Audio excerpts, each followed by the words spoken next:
ഒരു പെരേ ചെന്നു. അപ്പോൾ പെരക്കാരൻ പറഞ്ഞു, ഉസ്താദേ 3 പെൺകുട്ടികളുണ്ട്, അടുത്തതെങ്കിലും ഒരു ആൺകുട്ടിയാകാൻ വേണ്ടി ദോരപ്പ് കൊണ്ട് പറഞ്ഞു. അപ്പം ഞാൻ ചോദിച്ചു, അതിപ്പോൾ എന്തിനാ ഇനിയിപ്പോൾ ഒരു ആൺകുട്ടി എന്ന് ചോദിച്ചു. ഞാൻ പൊതുവെ അങ്ങനെ തമാശ ഒന്നും പറയലില്ല, എന്നാലും അങ്ങനെ ഇടയ്ക്കൊക്കെ ഒന്ന് പറയാം. അങ്ങനെയാണ് ആൾക്കാർ ഞാൻ തമാശ പറയുന്ന പറഞ്ഞത്, പക്ഷെ ഞാൻ അങ്ങനെ പറയലില്ല, എപ്പോഴേലൊക്കെ ഒന്ന് പറയും. അപ്പം ഞാൻ ചോദിച്ചു, എന്താ പിന്നെ ഒരു ആൺകുട്ടി എന്ന് ചോദിച്ചു.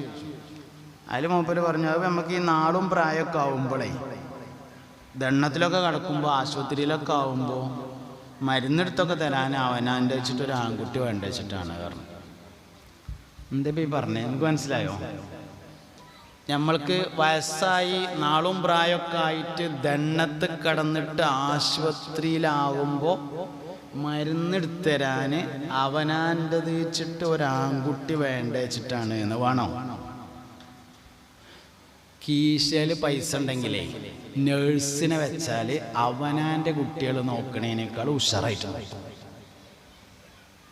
അതിന് കീശയെ കഴിയുണ്ടായാൽ മതി. ദണ്ണത് കിടക്കുമ്പോൾ മരുന്നെടുത്ത് തരാൻ അങ്ങനെ ഒരു കുട്ടി വേണമെന്നൊന്നുമില്ല. വെറുതെ ആവശ്യമില്ലാത്ത ഈ പറഞ്ഞ ഒക്കെ അബദ്ധമാണ് എന്നുള്ളതാണ്. 1 വയസ്സാവുമ്പോൾ ദണ്ണത്ത് കിടക്കണം എന്നൊരു നിർബന്ധമില്ല. ആദ്യം അവിടെ തന്നെ പോയിക്കൊണ്ട് സംഗതി. വയസ്സാവുമ്പോൾ ദണ്ണത് കിടക്കണം എന്നൊരു നിർബന്ധമില്ലല്ലോ. ഇനി ദണ്ണത്തിലാണെങ്കിൽ തന്നെ ആശുപത്രിയിലാവണമെന്ന് അത്രയും നിർബന്ധമില്ല. പിന്നെ 3ാമത്തതാണ് മരുന്നെടുത്ത് തരാൻ നമ്മളെ കുട്ടികളെ പണിയും മരുന്നെടുത്ത് തരലാണല്ലോ, വേറെ എന്തൊക്കെ പണിയുണ്ടോ എനിക്ക്. അപ്പം അങ്ങനെ 1 ലക്ഷ്യം ക്ലിയർ. അപ്പോൾ എന്നാൽ പിന്നെ അതല്ലെങ്കിൽ പിന്നെ എന്താന്നുള്ളതാണ്. അപ്പോൾ പിന്നെ നമുക്ക് അടുത്തതായിട്ട് മനസ്സിലേക്ക് വരും എന്താ വെച്ചാൽ കുറേ സ്വത്തും മുതലൊക്കെ അല്ലേ, അതിനൊരു അനന്തരാവകാശി വേണ്ടതെന്നാണ് പിന്നെ അടുത്തതായിട്ട് തോന്നുക.